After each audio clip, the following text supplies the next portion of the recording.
السلام عليكم ورحمة الله تعالى وبركاته. كنتمنى تكونوا على خير وبخير وانتم كتشوفوا هذا الفيديو، وعواشر مبروكه. كنتمنىكم تكونوا كاملين على خير وبخير. كيف ما كتشاهدوا معايا في الصوره، اليوم جيت نصاوب معكم عروس المائده الرمضانيه باذن الله، اللي ما كتخطى حتى دار مغربيه في رمضان او غير رمضان. كتجي ولا اروع، مشربه بلا سل ومعلكه. نخليكم مع الوصفه. كنديروا كيلو ديال الدقيق اللي مغربل معنا من قبل، 2 كيسان ديال الزنجلان، معلقه كبيره ديال القرفه، معلقه كبيره ما بين نافع وحبه حلاوه، كيس ديال خميره الحلويات ديال 8 غرام، قبصه ملح. وكنخلطوا المكونات كامله مع بعضياتها حتى كيتجانسوا لنا وكيدخل لنا الخليط كامل مع بعضياته. من بعد كنضيفوا كاس ديال الزيت يكون بلديه وروميه، يكون مخلط. كنضيفوا عليها كاس ديال الزبده، من الاحسن تكون زبده حيوانيه الا بغينا تكون عندنا الحلوى الشباكيه من نوعيه جيده.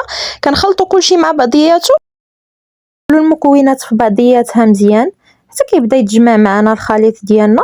من بعد غادي نضيفوا كاس ونصف ديال الماء. الزهر اللي كندوبوا فيه من قبل ضامه ديال الزعفران، ولا كان الزعفران شعره من الافضل هو اللي كنضيفوا. 4 كاس ديال الخل.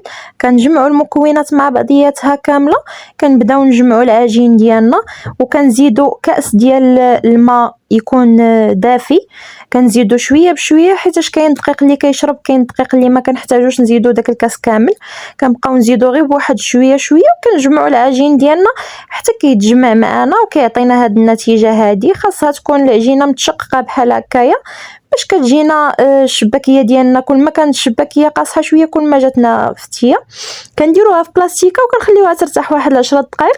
من بعد كنشكلوها على شكل مسمنات كبار بحال هذا الشكل هذا كيف ما كتشوفوا. هاد الطريف هذا غادي نقسموه على 3، هو اللي غادي نشكل منه شرائط وغادي ندوزهم في الماكينه ديالي. من بعد ما دوزتهم في الدلاك ديالي، وكنستعمل انا هاد الجراره كتجيني اسهل، كتخرج كميات كبيره. انا كندير شريط كبير، ولكن هذه اللي وريتكم موضحه في الفيديو درت غير هاد الشريط صغير بحال هكا.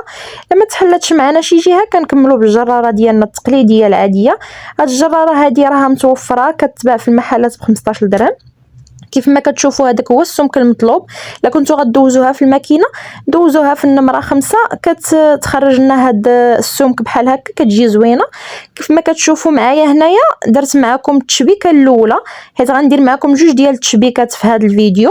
كناخذوا الشريط الاول كنهبطوا الشريط الثاني وكنلصقوه مع الشريط الثالث، كنهزوا وحده ونحطوا وحده بحال هكا كيف ما كتشوفوا في الصوره، وكنقرصوها مع بعضياتنا وكنحلوها. كتجي جد سهله وهي اللي معتمده عندي، كتجي هماويه وكتجي في الشكل ديالها زوين وحليلوه. وهذه الشكل الثاني اللي سهله بزاف، اي وحده مبتدئه عمرها ما دارت الشباكيه غادي تقدر ديرها، ما صعيباش، ما فيهاش تعقيدات نهائيا. انا كنعاود معكم هنا وحده اخرى باش تشوفوا الشكل بطريقه افضل وتشوفوا الشكل اكثر من مره. كيف ما كتشوفوا كتجي جد سهله، وهذا هو الفرق ما بين التشبيكه والتشبيكه. كيف ما كتشوفوا هنا عندي الزيت، كناخذوا كميه كبيره اللي غادي تغرق لنا الشباكيه ديالنا. ضروري نشوفوا الزيت واش سخون مزيان. كنديروا وحده الا بانت لنا بدات كتغلي وطلعت فوق الزيت عاد كنضيفوا الكميه الاخرى. بطبيعه الحال العسل اللي يكون حدانا، انا كنستعمل العسل البارد، كاين اللي كيستعملوا دافي، انا كنديرو بارد هو اللي كنطفي فيه الشباكيه ديالي. كل قليه كنديرها كنطفيها في العسل، كنحيدها وكنديرها تقطر، ومن بعد كنجمع الشباكيه كامله من بعد ما كنساليها وكنولي نديرها في العسل البارد. هذاك هو اللي كيخليها شاده العسل لمده طويله وما كتضيعش معنا وما كتنشفش مع الوقت، كتبقى شاده العسل اطول فتره ممكنه. وهكا كنكون صوبت معكم الوصفه كامله. كنتمنى يكون عجبكم الفيديو، وإلا عجبتكم الوصفه وجربتوها وكانت ناجحه معكم خليوها لي في التعاليق. وخليتكم على خير وبخير وعشركم مبروكه. وكنتمنى انكم تدعموني، تخليوا لي لايك وتعليق وشي سبسكرايب باش يوصلكم الجديد ان شاء الله. غادي نحط لكم في الفيديو المقبل ان شاء الله بريوات اللي هما بطريقه زوينه وطريقه جد سهله، اي مبتدئه تقدر ديرهم. وخليتكم على خير وشكرا بزاف على المتابعه ديالكم.